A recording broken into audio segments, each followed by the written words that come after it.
Olá a todos e todas, me chamo Alexandra Marques, sou enfermeira, já mestre em enfermagem, especialista em saúde da família e comunidade, enfermeira assistencial no município de Florianópolis há 4 anos e atuo na atenção primária há 12 anos.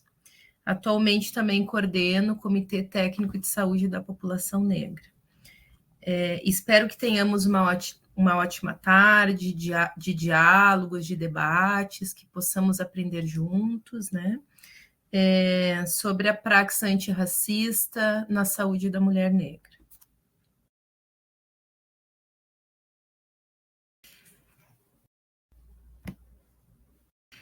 O objetivo deste encontro é a reflexão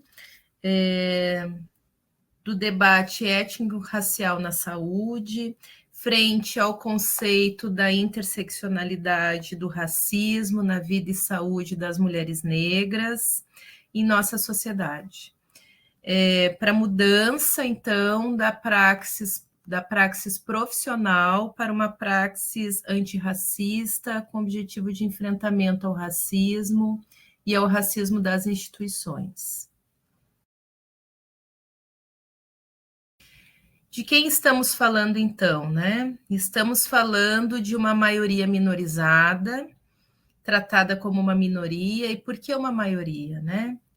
Uma maioria porque somos maioria nesse país, pretos e pardos, população negra compõe mais de 55,7% da população brasileira, sendo as mulheres 28% dessa população. Então, uma maioria minorizada pela invisibilização social e pelas questões raciais que atravessam os nossos corpos. Aproveito para perguntar para vocês se vocês sabem, no município de vocês, quem é a população negra, em que território ela se encontra, qual é a porcentagem dessa população em seu município. Você conhece as famílias negras do seu território na atenção primária à saúde?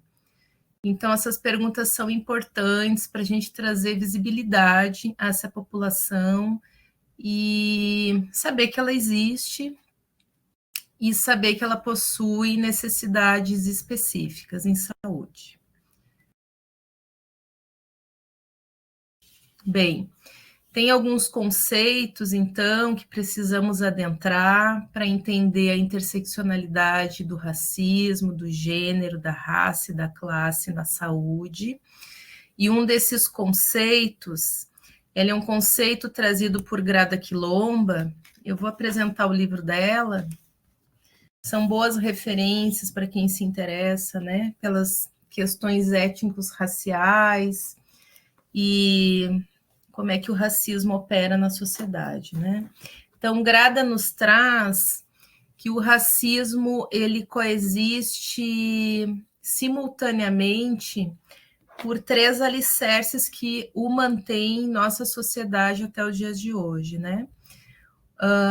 Uma dessas condições é a construção da diferença racial, construção da raça, que nós vamos ver um pouco mais à frente pelo conceito de Kabengele Munanga, que é um outro professor importante da USP. A construção da raça diferencia pessoas por conceitos fenótipos de construção social e que é sustentado pela segunda característica, que é a hierarquia dessas pessoas numa inferiorização social, que é quando ela é animalizada, desumanizada, numa construção de desvalia, de não capacidade, né? Então, diferencia intelectualmente, culturalmente, de forma hierarquizada, inferiorizada, como um outro não humanizado, né? Que autoriza, então, construções violentas com esses corpos que sofrem com o racismo. A terceira condição que sustenta o racismo na nossa sociedade é a relação de poder, porque há poder de um grupo racial privilegiado por outro em cima de outro grupo racial inferiorizado, numa construção de hierarquia social que sustenta o poder de uns, né, e confere desvantagem a outros. Então, essa soma da construção da raça, da inferiorização de pessoas racializadas e na relação de poder, que nessa sociedade ele é construído pela relação da branquitude com pessoas negras e com a população indígena, né? São as mais afetadas, nós temos a sustentação do racismo. O racismo nas relações, o racismo no imaginário, o racismo nas estruturas políticas de poder e o racismo nas instituições. São os três tipos que o racismo opera na sociedade. Então, seguindo para o conceito de raça, é importante abordar o conceito que Kabengele Munanga nos traz, importante antropólogo da USP, que o conceito de raça é um conceito criado socialmente no século XVIII, numa tentativa de sustentar essa construção com base científica. Isso não foi sustentado, porque não existe raça biológica humana, uma raça humana que tenha justificativa na sua carga genética entre os humanos, né? Então, ela se sustenta numa construção social de relação de poder, em que a única relação de diferença sustentada é na questão de uma proteína que é produzida, que é a melanina, produzida por uma célula chamada monócitos, que tem a função de pigmento, que pigmenta a pele, pigmenta a cor dos olhos, pigmenta o cabelo.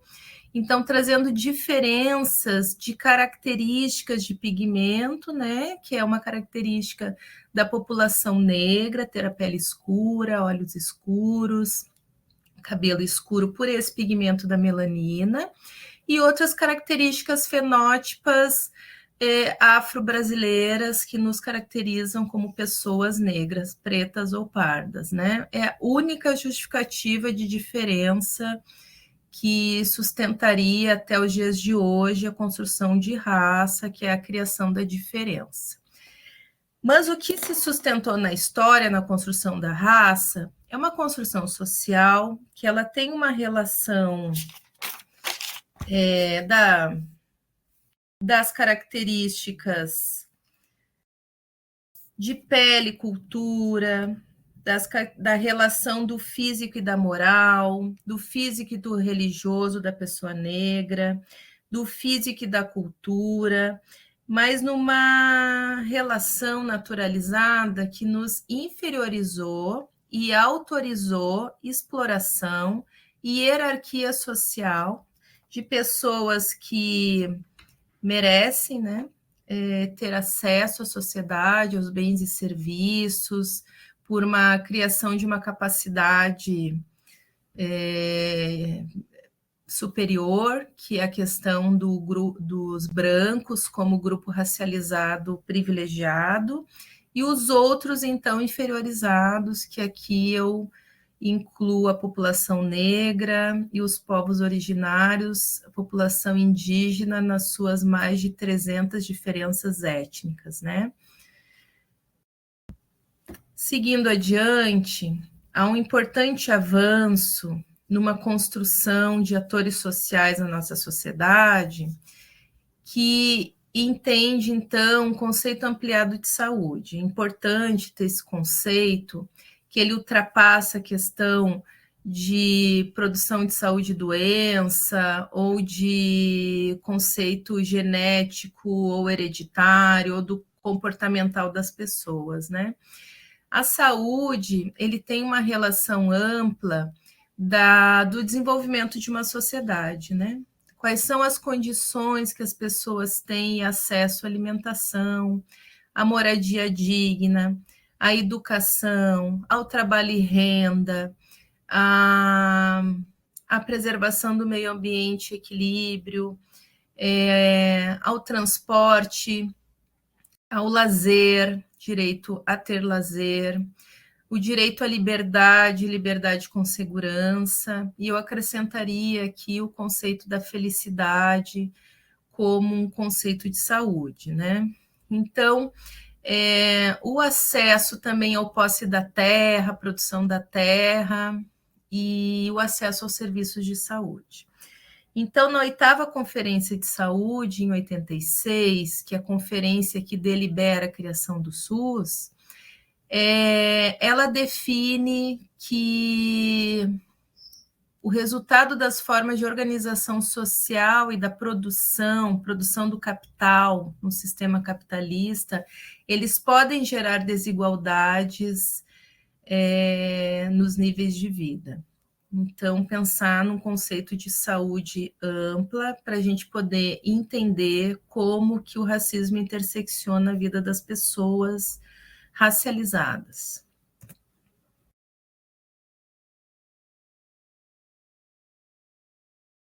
E nessa discussão, que principalmente adentra movimento negro e movimento de mulheres negras em espaços da saúde no século XX, né, em que essas pessoas, principalmente mulheres negras, discutem saúde no âmbito do Ministério da Saúde e ocupam espaços como o Conselho Nacional de Saúde e adentram espaços de discussões sobre saúde da população negra em eventos internacionais, como a 3ª Conferência de Durban, em que se aprofunda o conceito do racismo como determinante social de iniquidades. Então, a OMS, em 2005, nesse debate atual desta época no Brasil, reconhece e compreende, a partir da construção desse modelo conceitual de determinantes sociais em saúde, que o racismo ele é um determinante em saúde gerador de iniquidades, e ele é um determinante estrutural. Ele atravessa, intersecciona, ele não se sobrepõe, ele não está em camadas, ele permanece atravessando de forma diferente os corpos de homens brancos e mulheres brancas, então a questão do gênero, porque isso determina acesso e ascensão social aos bens e serviços, isso determina a formação, acesso à educação, que vai influenciar na geração de emprego e renda, que vai gerar impacto no acesso ao lazer. Mas queria antes dizer que também a responsabilidade do Estado e das políticas públicas interferem em barreiras para o acesso às pessoas, né? Então, nós temos o contexto político, o contexto de política pública, o contexto de ideologia política de Estado, em que ele pode gerar políticas públicas inclusivas ou gerar genocídio e necropolítica à população em determinada situação, ou olhares, né, de gerência dentro da política, de gestão pública. Então, esse conceito ele é muito utilizado por pesquisadoras negras, porque diria que é o único modelo de determinantes sociais que traz o racismo como um determinante gerador de iniquidades, né? Determina acesso, determina comorbidades, determina morbimortalidades, determina redução de tempo de vida das pessoas na sociedade. E Quando que se materializa os determinantes sociais, o racismo enquanto determinante social e sua intersecção no gênero e na produção de hierarquia de classe numa sociedade capitalista de exploração, né? Eu trago aqui um conceito cunhado por Sueli Carneiro, uma importante socióloga brasileira, que ela faz um estudo desde a década de 80, ela começa antes, na década de 70, no movimento negro, mas ela faz um estudo nos anos 80 em São Paulo, em que ela traz um aspecto do lugar asfixiante da mulher negra em nossa sociedade, pela mulher negra ocupar pior extrato social e as piores condições de vida e saúde em nossa sociedade, né? Ela traz uma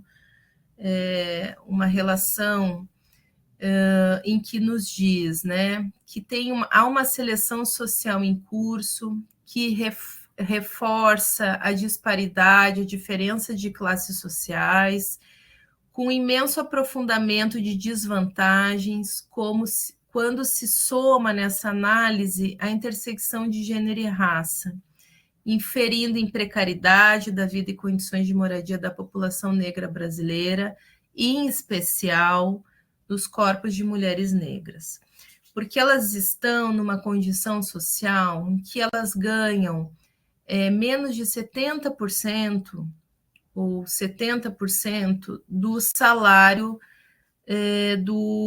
da renda média do homem branco, né? Ela possui uma desocupação, uma taxa de desocupação que se refere às pessoas que estão procurando emprego, de 14% em nossa sociedade. Se comparado ao homem branco e suas vantagens sociais, ele tem uma taxa de desocupação de 6,3%. Se comparar a mulher negra com a mulher branca, que possui o mesmo gênero, também há diferenças absurdas, em que a taxa de desocupação da mulher branca é de 9,2%. Mulheres negras permanecem desocupadas, desempregadas, desalentadas economicamente nessa sociedade. E há outras informações também relacionadas, por exemplo, ao emprego doméstico. Da ocupação de empregos domésticos, mais de 60% é ocupado por mulheres negras. Já metade, 30,1% por mulheres brancas, né? Então, um emprego doméstico, que é um emprego precarizado, e muitas vezes que reproduz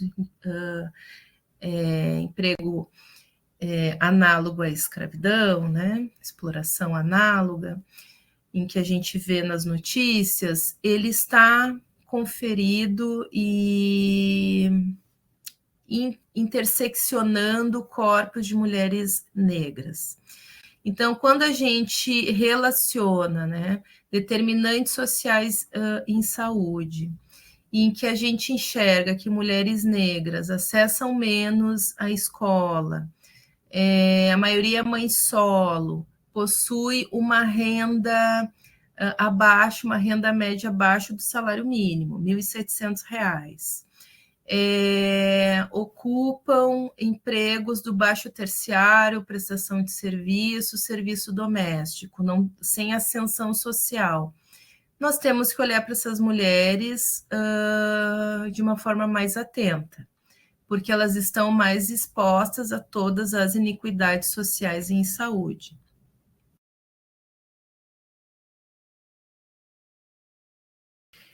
E, aprofundando essas reflexões, em 2006, o movimento negro, especificamente o movimento de mulheres negras, ocupa uma cadeira no Conselho Nacional de Saúde, que aprova, após um longo processo de acúmulo de conhecimento sobre a saúde da população negra dentro do Ministério da Saúde, provocado pelo movimento negro, aprova a Portaria 992, que é a Política Nacional de Saúde Integral da População Negra. Vou mostrar ela para vocês, tem a foto ali, ela está na 3ª edição. Primeira edição é de 2009, essa portaria aprovada em 2009, e a última edição é de 2017, revisada. Essa portaria, um ano depois de publicada, ela entra no capítulo da saúde, ali no seu primeiro artigo, como lei dentro do Estatuto da Igualdade Racial, o importante avanço de política pública para a saúde da população negra, rompendo, então, com iniquidades geradas pela ausência do Estado, invisibilidade da população negra. Vocês conheciam essas políticas? Na formação de vocês enquanto profissionais da saúde, vocês já ouviram falar sobre a saúde da população negra enquanto uma política pública? Vocês conhecem o Estatuto da Igualdade Racial? Deixo essas perguntas para reflexão e deixo uma última pergunta referente a isso. Se no município em que vocês trabalham, no seu local de trabalho, em algum momento ocorreu a discussão sobre essa política ou sobre as especificidades de saúde da população negra. E o que essa política tem em seu objetivo principal, né? Primeiro, que nela o Ministério da Saúde reconhece o racismo como determinante social em saúde, ele reconhece as desigualdades étnico-raciais e o racismo das instituições como determinantes sociais de iniquidades em saúde da população negra. E ele objetiva o enfrentamento desse racismo, gerador de iniquidades e racismo das instituições, por diversas ações propostas de combate, enfrentamento ao racismo no SUS.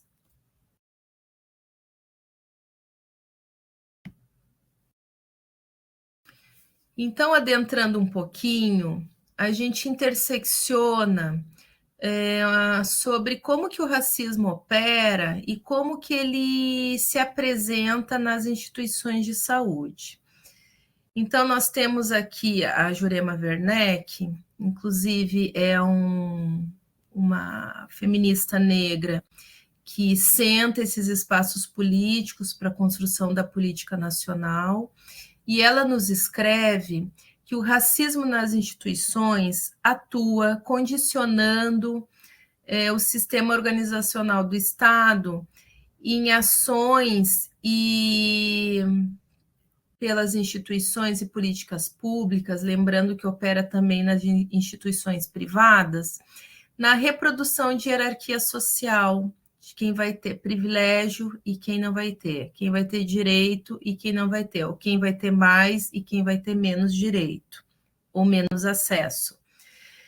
Capaz de gerar condutas excludentes, gerando barreiras amplas de acesso e cuidado, admitindo privilégios para uns, então, que é a hierarquia racial na saúde, né?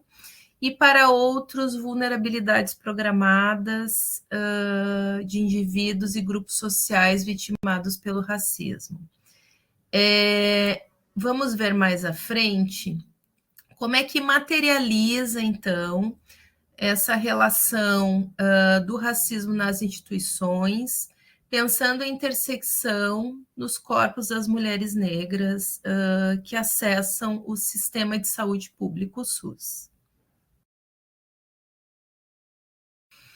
Então, aqui nós temos informações em saúde, elas são extremamente importantes para a gente fazer diagnóstico de saúde na sociedade e pensar política pública, para onde que nós temos que olhar, porque há pessoas que precisam mais, então precisamos pensar em equidade nas decisões de acesso, de políticas públicas, em que pessoas que morrem mais precisam ser vistas antes ou com uma atenção frente ao risco de morrer e dos acometimentos por conta das amplas barreiras racistas nas instituições. Por que eu afirmo isso, né? Porque nós temos informações em saúde de 2023 do Ministério da Saúde, que são 2 boletins epidemiológicos de edição especial sobre a saúde da população negra. E um capítulo deles nos traz informações em saúde sobre gestantes negras, gestantes brancas, gestantes indígenas, e analisa, então, o acesso ao pré-natal preconizado pelo Ministério da Saúde, que são de 7 consultas, né? Então, nós temos ali mulheres brancas gestando em 2020, 80% delas acessaram 7 consultas preconizadas, né? As amarelas, 74,5%, aí nós temos as pretas, 68,7% das gestantes tiveram pré-natal adequado em número de consultas, as pardas, 66%, e indígenas, mulheres gestantes indígenas, 39,4%. Por quê? É uma pergunta que eu faço para nós. Por que mulheres negras, que são a maioria em nossa sociedade brasileira, quando estão gestando, consultam menos?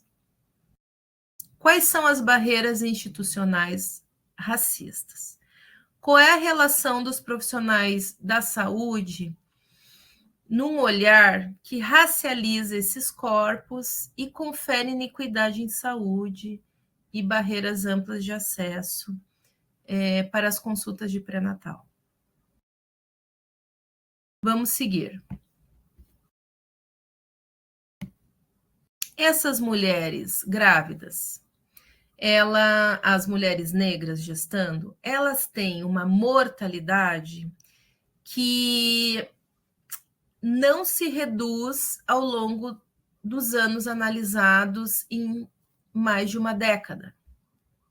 Eu trouxe 2 recortes, mortalidade materna de 2020 e de 2015, uma diferença considerável de tempo, 5 anos, para se comparar que essas mulheres permanecem com uma mortalidade acima de 60%. Em 2020, tivemos o advento da pandemia do Covid-19. Então, dos 1.965 óbitos, 65,5 foram de mulheres negras. Então, trouxe o comparativo de 2015, que essa mortalidade, ela é uma mortalidade absurda em comparação aos outros grupos racializados, tá? Nesse boletim também há informações que mulheres indígenas morreram mais grávidas em 2020. Quando a gente analisa o pré-natal, a gente analisa o desenvolvimento de uma sociedade. Porque a mortalidade materna, ela, em sua maioria, por causas evitáveis, né? São doenças hipertensivas, hemorrágicas, infecção puerperal, no parto e no pós-aborto, né? Então, a pergunta segue a partir do acesso às consultas mínimas preconizadas. Tem alguma condição outra que explique a mortalidade materna ser absurdamente escandalosa em nossa sociedade brasileira? Que possa nos responder para além do racismo das instituições, de um corpo racializado, subjugado numa hierarquia de classe, que gera o risco de morrer dessas mulheres? Como que são tratadas as gestantes e as gestantes negras no seu serviço de saúde? O que você tem observado que possa ser avaliado como diferença no atendimento, que possa gerar negligências, iatrogenias, iniquidades em saúde? Você tem observado isso? Vamos seguir. Nós temos várias informações, uma delas é a sífilis, que é uma doença prevenível e tratável, e que traz consequências graves à saúde, que é a sífilis. Então, nós temos também uma taxa de infecção bastante significativa da sífilis adquirida em mulheres negras em comparação às brancas. Eu acho que dá para ver aqui, eu posso aumentar um pouco, né? Mulheres negras são acometidas, né? 58,9%, né? Na sífilis adquirida, os casos que foram notificados em 2021. E mulheres brancas, 39,3%. Então, há uma exposição maior, né, às ISTs. A questão é por que há uma alta infecção de sífilis em gestantes e nos filhos nascidos com sífilis congênita de mulheres negras, se é uma doença tratável, né? É evitável as consequências para o feto e o nascituro, né? Quais são as barreiras, então, né, das instituições, de políticas públicas, que geram essa informação em saúde com discrepância entre grupos racializados, que é a população branca e a preta e a parda negra, né?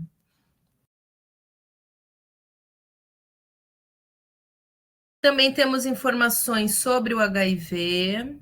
Gestantes negras são expostas, né, ao vírus do HIV numa proporção aberrante, diria, em que 67,6% das gestantes com HIV são mulheres pretas e pardas e 31% gestantes brancas.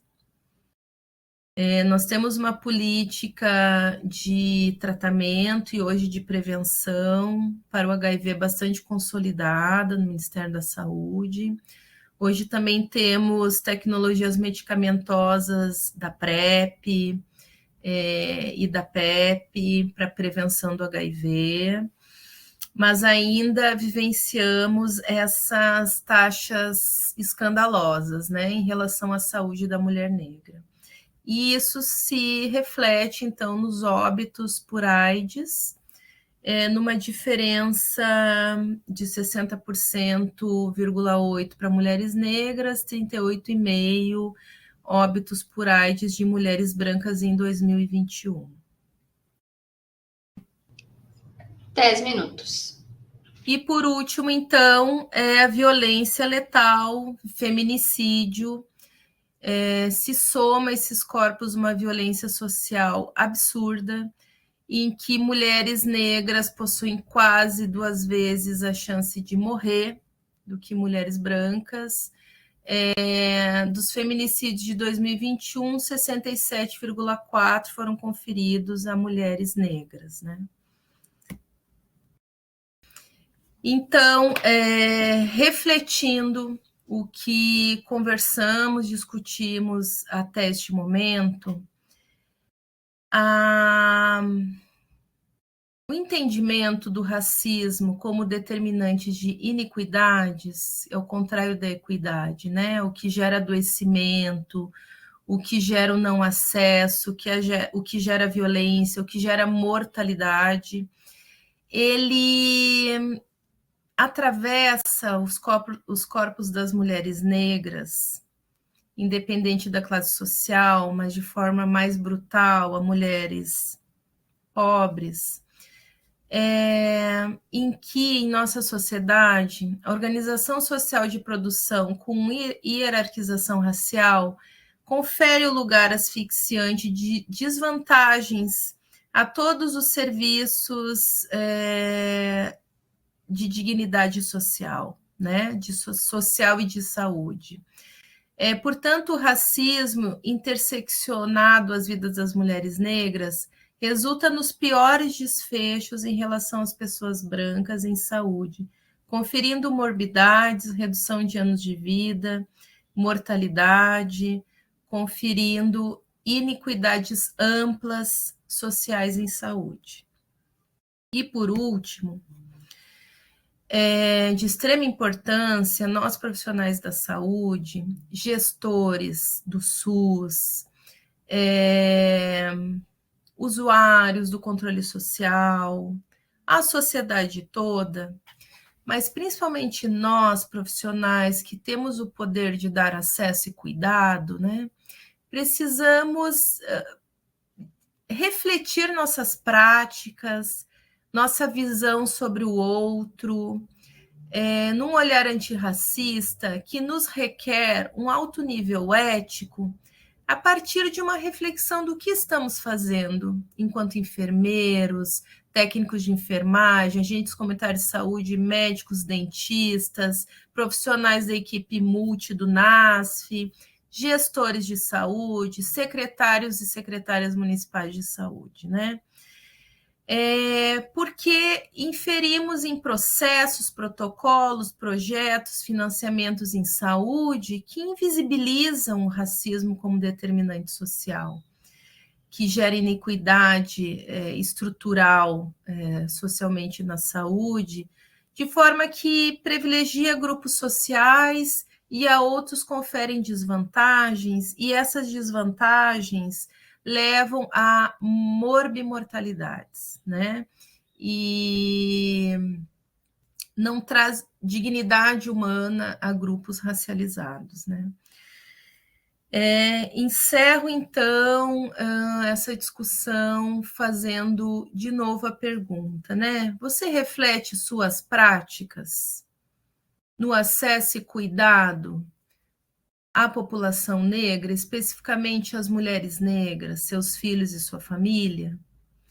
Você tem pensado sobre barreiras amplas de racialização desse grupo que vulnerabiliza e leva à morte de mulheres negras? E quais são as possibilidades em nossas práticas de um olhar antirracista que gere inclusão, equidade em saúde e dignidade humana às vidas das mulheres negras? Então, termino por aqui. Espero que tenham gostado e que a gente possa compartilhar as dúvidas nesse momento. Obrigada.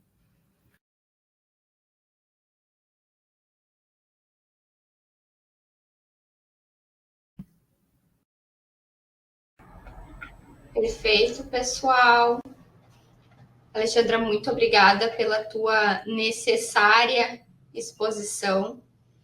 É importante a gente discutir sobre isso, ainda, infelizmente. E, como eu comentei, esse é o momento da gente conversar, né? Tirar as dúvidas do pessoal. Eu queria muito que o pessoal falasse sobre a vivência, né? Dentro do trabalho, dentro das instituições, como eles lidam, assim como tu falaste, né? Como que vocês trabalham isso, né? Mas eu pensei, a primeira coisa que me veio, assim, quando tu falaste, foi a formação do profissional de saúde, que não é preparado para lidar com esse tipo de situação, né? Então, é muito triste, assim, a gente aprende muito pouco sobre isso. E quando a gente cai na atenção primária, a gente não está preparado. E não só como uma questão de saúde, mas uma questão social, né? A gente precisa olhar para o lado social dessa população. Mas aí eu queria que o pessoal colocasse ali no bate-papo, então, como que eles tiveram isso, né? Tanto na formação, se na área onde eles trabalham, no local onde eles trabalham, existe essa abordagem, se a equipe tem treinamentos, se são realizados, enfim, que sejam palestras, treinamentos, para falar de racismo, como combater o racismo, e como que eles trabalham isso, né, na atuação deles como profissional de saúde. Bem importante estimular essa reflexão, Roberta, porque realmente as barreiras aqui do racismo enquanto determinante social em saúde foi trazido por mim na questão das instituições de saúde, né? Mas eles estão em todas as instituições, né? Então a invisibilização está na academia, na formação técnica, no ensino médio, quando não se debate a história afro-brasileira, né? Então há um prejuízo, sim, no conhecimento. Acho que o Bruno ali escreveu, vamos respondê-lo. O Bruno comentou que se formou pela URGS e foi ensinado como tratar o ser humano nas suas diferentes necessidades.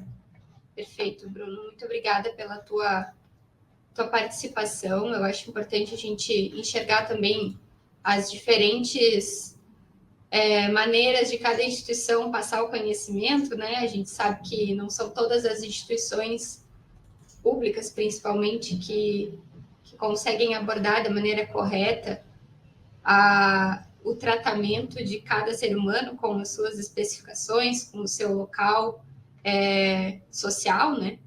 Então, queria agradecer ao Bruno, de Paial, que está participando conosco. E aí eu queria... Aí tu falaste sobre o racismo institucional, né? E eu queria que se tu pudesse contribuir mais um pouco, assim, se tivesse mais um pouquinho para falar sobre a parte do pré-natal, porque a gente sabe que não só falando de gravidez, né? A gente pensa em aborto também, que é uma questão bem complicada. Tu tens também dados sobre isso, as diferenças nos números de abortos nas mulheres negras e nas mulheres brancas. Tu tens algum dado referente a isso? Esse dado de mortalidade materna, ele inclui dados também de mulheres que morrem em abortos, né? Ele está na mesma informação, né?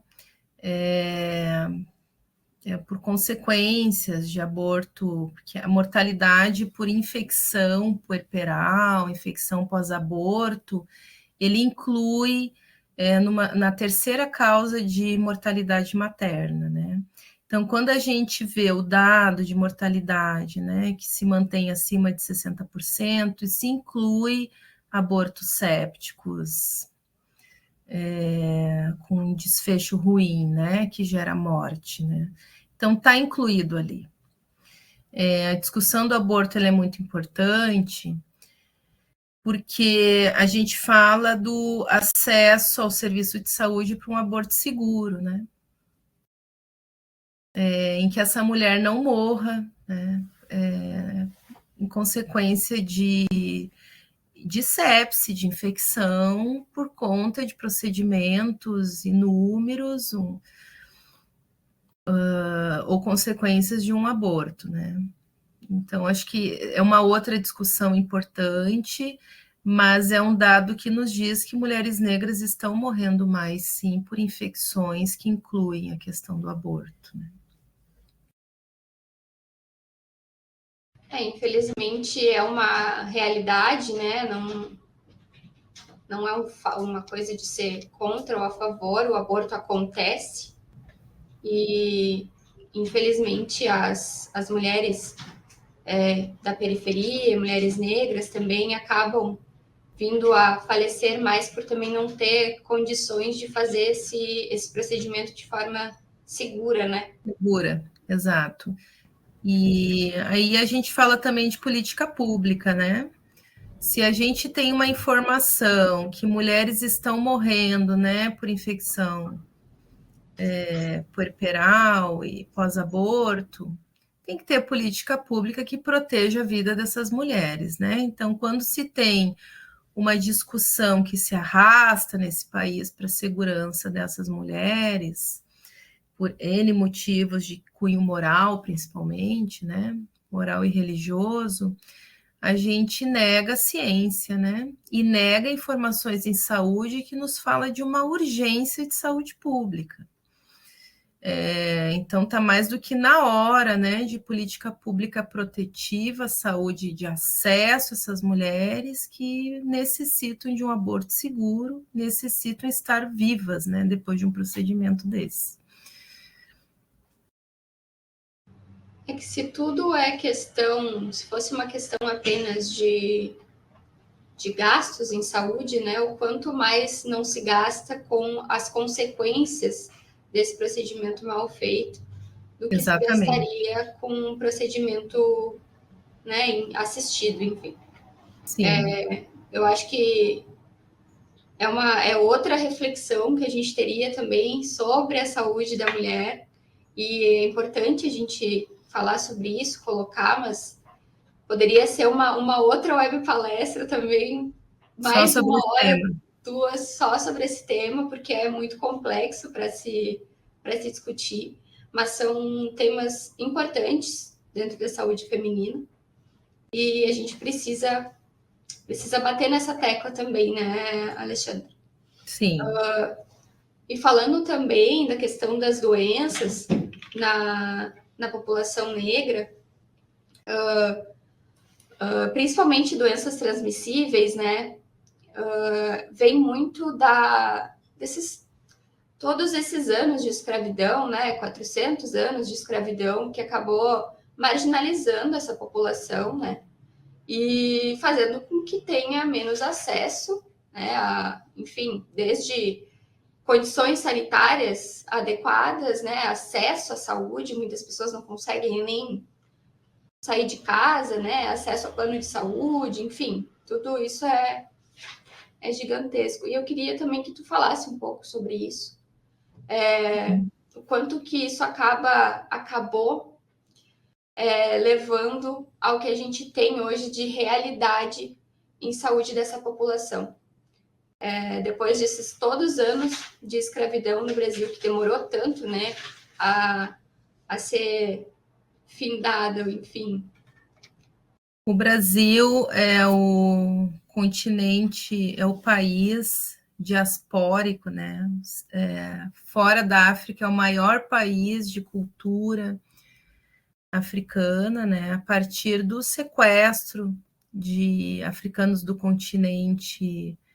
seu continente para um trabalho animalizado, escravizado, né? Para a riqueza de europeus. Ter essa noção de história brasileira, a gente vai entender por que a população negra ocupa esse extrato social tão desfavorável. Isso confere amplas barreiras, né?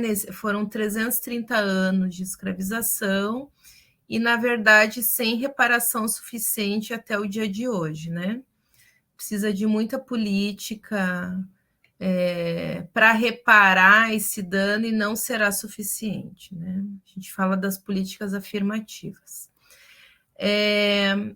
Então, nós temos uma população que ela sofre consequências ali na década de 50 do higienismo urbano, por exemplo, em que ela vai morar em lugares distantes do centro, e são os centros que recebem os primeiros hospitais, que são os hospitais de caridade. A gente, então, vai morar em morros ou em regiões periféricas muito distantes de serviços de saúde. A gente vem de uma história que o SUS, advindo de 1988, antes disso não tinha uma saúde gratuita e universal para todos, pessoas que trabalhavam no serviço agrícola, pessoas que não tinham uma carteira assinada, não acessavam a saúde, que era ligada ao INAMPS, né?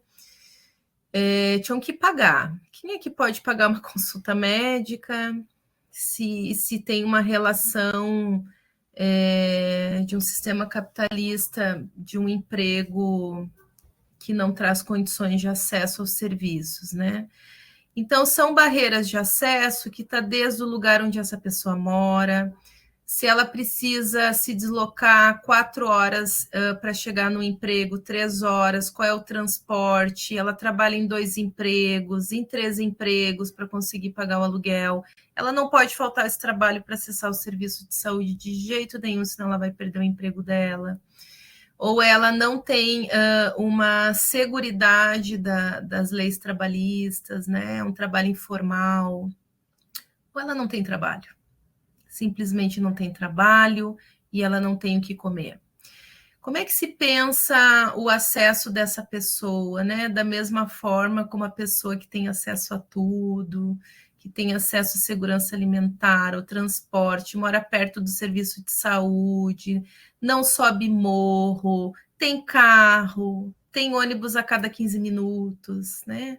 Então, são amplas barreiras que a gente pode refletir aqui que impedem acesso, né? E a gente não pode minimizar a situação e dizer que a culpa é individual, a culpa é coletiva, né? É uma construção de uma sociedade que escolheu pessoas que vão ter privilégios e outras que não vão ter.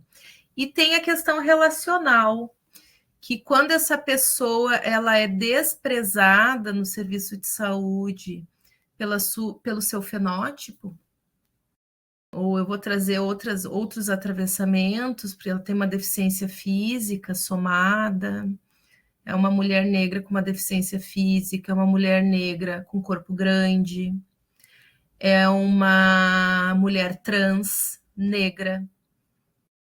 Quantas especificidades que geram uma relação violenta pelos serviços, pelas instituições, pelos profissionais de saúde, né? Que tratam aquela pessoa com desvalia, desumanidade, de qualquer jeito, né? A gente vive isso nos serviços de saúde, às vezes umas relações violentas na recepção do serviço. O que gerou aquilo, né? Então, são barreiras que dá para a gente conversar bastante aqui, então, inclusive de políticas públicas que facilitem para essas pessoas acessarem exames, acessar o serviço, acessar o pré-natal, por exemplo, aqui em Florianópolis, gestantes têm direito ao passe de ônibus.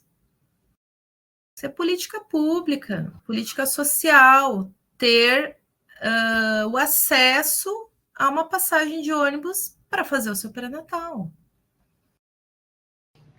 Falaste sobre o acesso, né, sobre a marginalização dessas pessoas, e aí eu também queria abrir um parêntese, falar sobre segurança alimentar, eu queria também falar sobre o ambiente, né?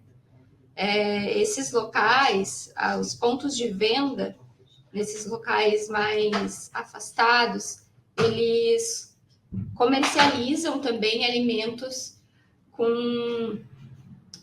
ultraprocessados, né? E essas pessoas, além de não ter acesso aos alimentos ditos saudáveis, muito pelo valor que está um cacho de banana hoje em dia, uma maçã, qualquer fruta, qualquer arroz, feijão, está caríssimo.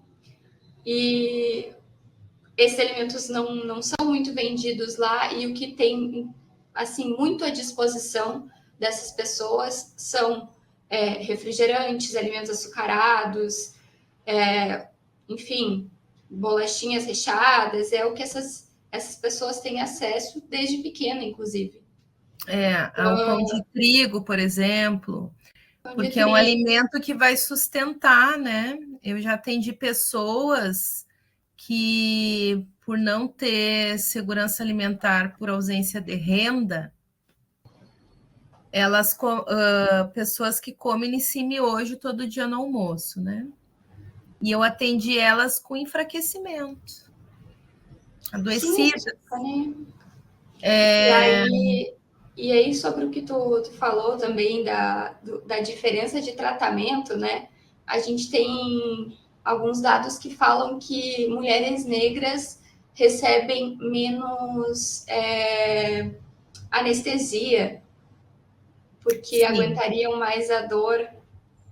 Essa é uma construção de um imaginário racista, de um corpo que, subjugado, sofreu inúmeras e sofre inúmeras violências. Uma delas é o estupro. Então, uma relação com o corpo dessa mulher, um corpo sexualizado, um corpo que é autorizado a violência brutal, de todos os tipos de violência de gênero, e ali eu trouxe o dado do feminicídio, né? Autorizado a morte, essa mulher, assim, como a outra desumanizada, né?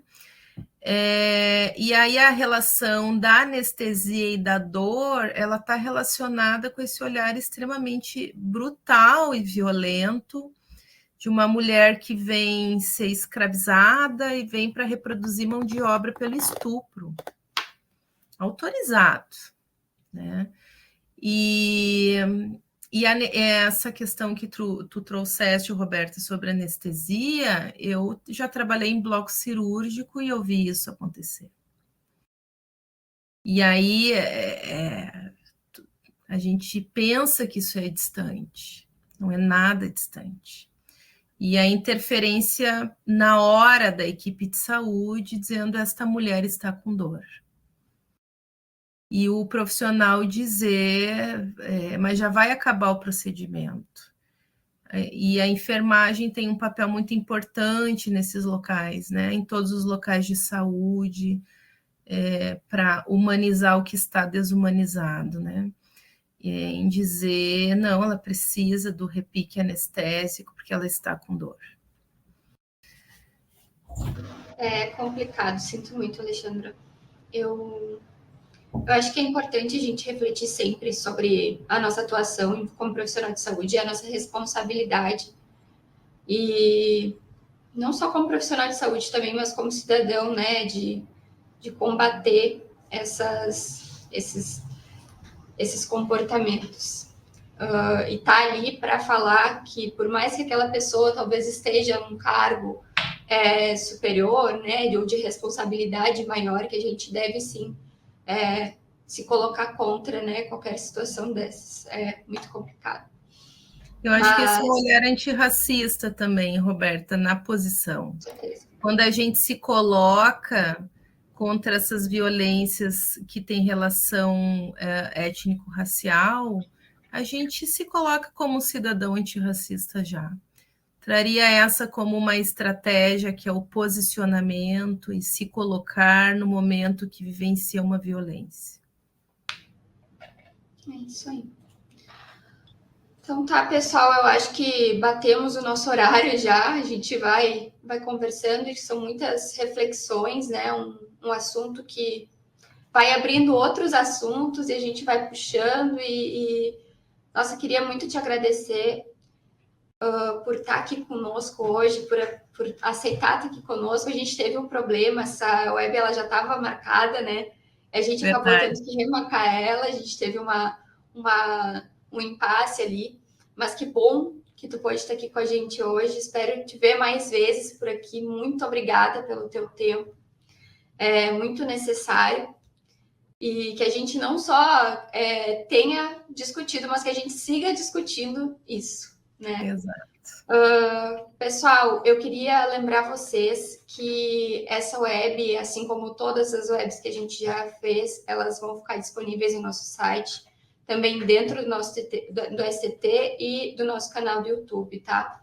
A gente tem um prazo de 48 horas para disponibilização dos materiais depois do término dessa atividade, tá? Se inscrevam também no nosso canal do YouTube, é só pesquisar por Telesaúde SC, nos sigam também no Instagram, @telesaudeufsc, tudo junto, assim vocês podem ficar por dentro das nossas novidades aqui do Telesaúde UFSC. Não esqueçam do nosso serviço de teleconsultoria, caso surja alguma dúvida, os nossos teleconsultores estão sempre disponíveis e atualizados para tirar as dúvidas de vocês em até 72 horas. Ela é disponível para todos os profissionais que possuem o cadastro ativo na nossa plataforma, tá?